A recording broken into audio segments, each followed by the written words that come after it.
Wesh la mif, j'espère que vous allez bien. Moi aujourd'hui ça va vraiment top. On a la lune en bélier, donc beaucoup d'énergie de feu qui viennent pour les personnes qui sont sensibles à la lune.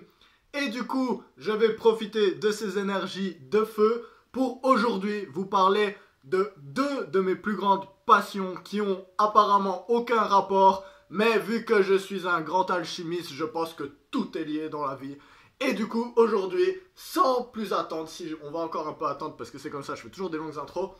Aujourd'hui, je vais vous parler d'une comparaison astrologique entre deux des plus grands basketteurs de l'histoire, Will Chamberlain et Bill Russell, qui ont animé la NBA durant les années 60. Commençons donc. Du coup. Alors, pour ceux qui connaissent pas du tout la NBA, bah déjà c'est pas grave, hein, on peut pas tous connaître les trucs qui valent la peine de regarder. Mais moi je suis un vraiment très très grand fan de la NBA et du basket en général. Et mon petit côté cancer fait que forcément je suis hyper intéressé par l'histoire du sport et puis les gens qui l'ont marqué. C'est comme dans la musique ou dans la politique ou tout. Moi j'aime bien connaître le passé pour comprendre comment on en est arrivé là où on en est aujourd'hui. Du coup, Bill Russell, Will Chamberlain. Né en 1934 pour Bill Russell et 1936 pour Will Chamberlain qui est décédé désormais. Mais Bill Russell est encore en vie et toujours, on va dire, un personnage qui apporte toujours sa pierre à l'édifice de la NBA. Du coup. En fait, pour vous faire un petit contexte, on va dire, contextualiser la chose. Le basket, ça fait vraiment longtemps que j'adore ça. Et puis c'est vrai que des fois, un peu comme toutes mes passions, je suis très fort au début, j'arrive beaucoup avec beaucoup d'énergie, c'est la nouveauté et tout. Et au bout d'un moment, j'ai l'impression que je connais tout parce que moi, je suis une personnalité très obsessive. Et du coup, quand je commence à diguer dans un sujet, je digue, je digue. Et au bout d'un moment, j'ai l'impression de tellement bien connaître le sujet qu'il n'y a plus rien qui m'étonne et puis que je perds un peu la magie des choses. Jusqu'à ce que je puisse mettre des nouvelles lunettes en fait. Je sais pas si je fais bien les lunettes, hein. Je sais pas trop. Mais en fait, jusqu'à ce que je puisse mettre des nouvelles lunettes, et dans ce cas-là, c'était l'astrologie. Puis par exemple, avec l'astrologie, donc, ma passion pour le basket, ça baissait un peu quand j'ai arrêté d'en faire en club. Donc là, je commence à être un peu vieux, cassé de partout et tout. En plus, avec la situation, on connaît bien comment ça se passe le sport en club en ce moment. Mais du coup, en fait, l'astrologie, ce que ça m'a permis de revoir toute l'histoire de la NBA et la NBA actuelle, et en fait d'étudier les dynamiques de groupe, mais au travers de l'astrologie, et me demander, ok, mais est-ce que tout ce que je sais de l'astrologie, on peut retrouver des choses dans le basket que je connais autant, et que je connais autant les dynamiques des différentes équipes qu'il y a eu dans l'histoire, les légendes qu'on raconte sur les joueurs et tout. Et justement, j'ai commencé à me poser ce genre de questions. Et c'est super intéressant parce que, ouais, il y a des fois, on voit que tout est lié et puis que, effectivement, l'astrologie, c'est probablement pas du bullshit. Après, voilà, chacun se fera son avis personnel. Du coup, voilà la petite intro. Bill Russell et Will Chamberlain. Pour n'importe quel fan de basket et de NBA, c'est deux des monuments les plus connus d'avant les années 80 avec la rivalité Larry Bird, Magic Johnson et l'arrivée de Michael Jordan en 1984. Du coup, la NBA à l'époque, c'est une ligue qui est vraiment différente d'aujourd'hui. Donc Bill Russell, il arrive, c'est un des premiers noirs en NBA. Donc on est dans une période, je crois qu'il est drafté en 1956, 58, quelque chose comme ça. Et en fait, ces deux personnages qui sont autant forts l'un que l'autre, on pourrait dire. Moi, j'ai ma petite idée de qui était meilleur, mais je vais pas vous dire. En fait, ils sont très connus parce que les deux, ils ont des records que depuis les années 50-60 n'ont été battus par personne d'autre dans l'histoire de la NBA. Et probablement que ces records, sauf s'il y a des grands changements de règles ou des choses comme ça, ces records vont rester en fait. Alors, l'opposition, c'est quoi? Bill Russell, en fait, c'est le monsieur qui a gagné le plus de titres dans l'histoire de la NBA. Avec les Boston Celtics, ils ont gagné en fait 11 titres sur les 13 saisons qu'il a joué. Donc imaginez un joueur de foot qui gagne 11 fois la Champions League en 13 saisons. Donc c'est totalement hallucinant. 8 de suite au milieu, je ne sais plus quoi exactement, je crois de 61 à 69. Et le dernier titre, il était même coach-joueur. Et en fait, Bill Russell, il est connu pour être probablement le meilleur défenseur de l'histoire et aussi un des joueurs collectifs les plus importants qui ont jamais existé. Will Chamberlain, à l'opposé, c'est qui? C'est une personne qui est connue pour être assez un loser, qui faisait pas trop gagner son équipe, mais il a certains des plus grands records de l'histoire de la NBA. Alors, il a fait gagner son équipe, il a fini avec 2 titres, un avec les Sixers en 67, donc c'était pas 8 de suite à ce moment-là avec Russell, mais bon, bref. Et un avec les Lakers en 71, sauf erreur, ou 70, je sais plus. Mais du coup, Will Chamberlain, il est connu pour être l'homme de tous les records. C'est celui qui a le plus de points en un match, 100 points en un match en 62, le plus de points en une saison, 50 points par match dans cette même saison, le plus de rebonds et puis aussi probablement le plus de femmes avec qui il a couché, parce que lui-même a dit qu'il a couché avec plus de 20 000 femmes dans sa vie. Donc est-ce que c'est vrai, est-ce que c'est pas vrai? On peut faire des maths pour se dire que c'est peut-être exagéré, mais s'il couchait avec 2-3 femmes par jour, c'est possible. Mais du coup, qu'est-ce que l'astrologie nous dit sur ces messieurs? Eh bien, regardez ça. Sur la gauche, ici, on a Will Chamberlain, qui est donc un natif du Lion, avec Mars en Lion. Mars, c'est l'action, donc une planète très importante pour un homme, et puis son drive, et puis particulièrement pour les sportifs, hommes ou femmes d'ailleurs.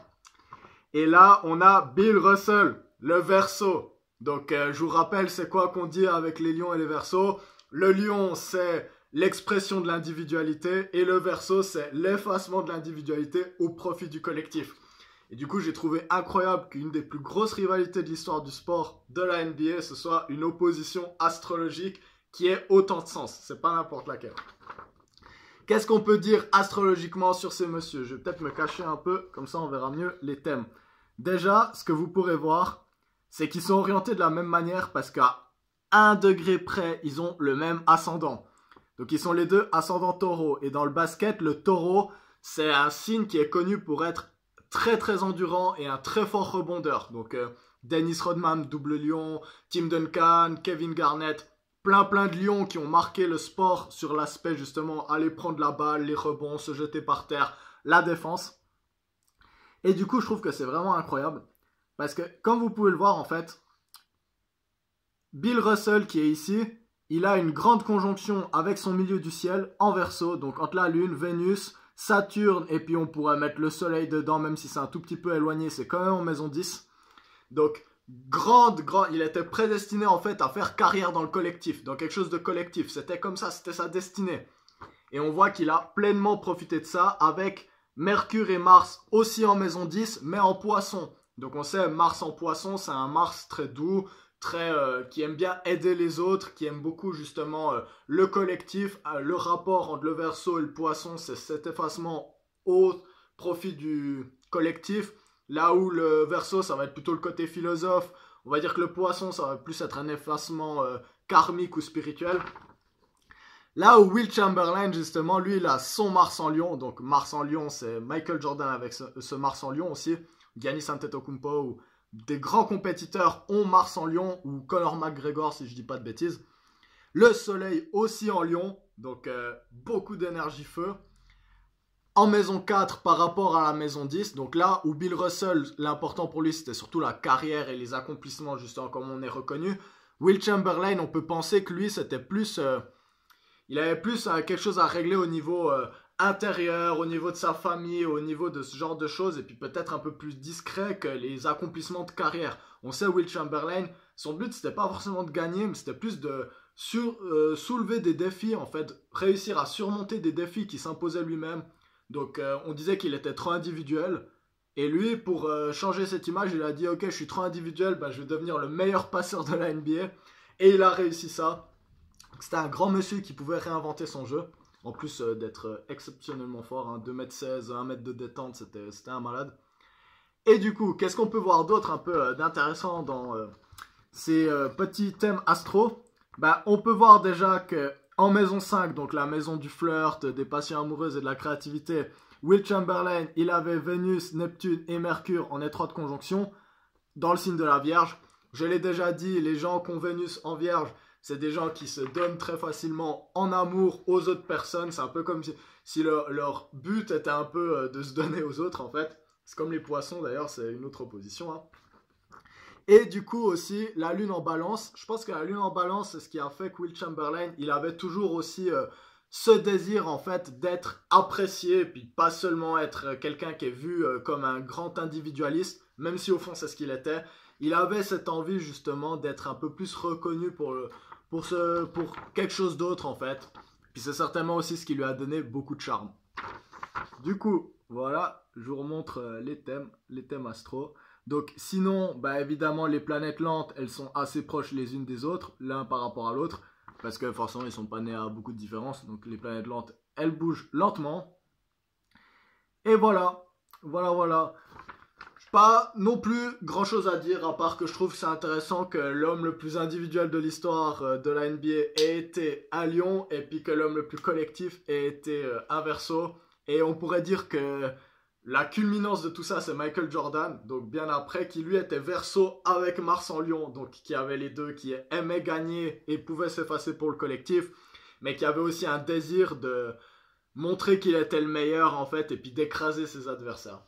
Donc voilà, ça c'est la première vidéo que je vous fais sur un peu des comparaisons pop culture astrologiques. Je trouve que c'est très intéressant. J'ai envie de vous faire ça sur des groupes de rock, donc les Beatles, il y a beaucoup de choses à dire sur l'astrologie des Beatles, je trouve que ça donne beaucoup de sens. Je pense que ça va être la prochaine que je vais vous faire. Et sinon, bah, si vous avez des idées ou des envies que j'analyse un groupe ou une rivalité entre deux personnes dans la pop culture ou même dans l'histoire, parce que je suis passionné d'histoire aussi, n'hésitez pas, donc je vous ferai une petite analyse astrologique. J'espère que vous avez aimé le concept de la vidéo et que mon intro était pas trop longue comme d'habitude, mais bon, le savoir, moins il est accessible, plus il est méritant pour ceux qui l'ont eu. Donc si vous avez écouté la vidéo jusqu'à la fin, je vous remercie et remerciez-vous parce que ça veut dire que vous êtes curieux. Je vous retrouve tout bientôt. Si la vidéo plante pas, c'est bon, elle n'a pas planté. Donc je vous retrouve tout bientôt pour une nouvelle vidéo. D'ici là, portez-vous bien et prenez soin de vos proches. Allez, bye bye, je vous aime.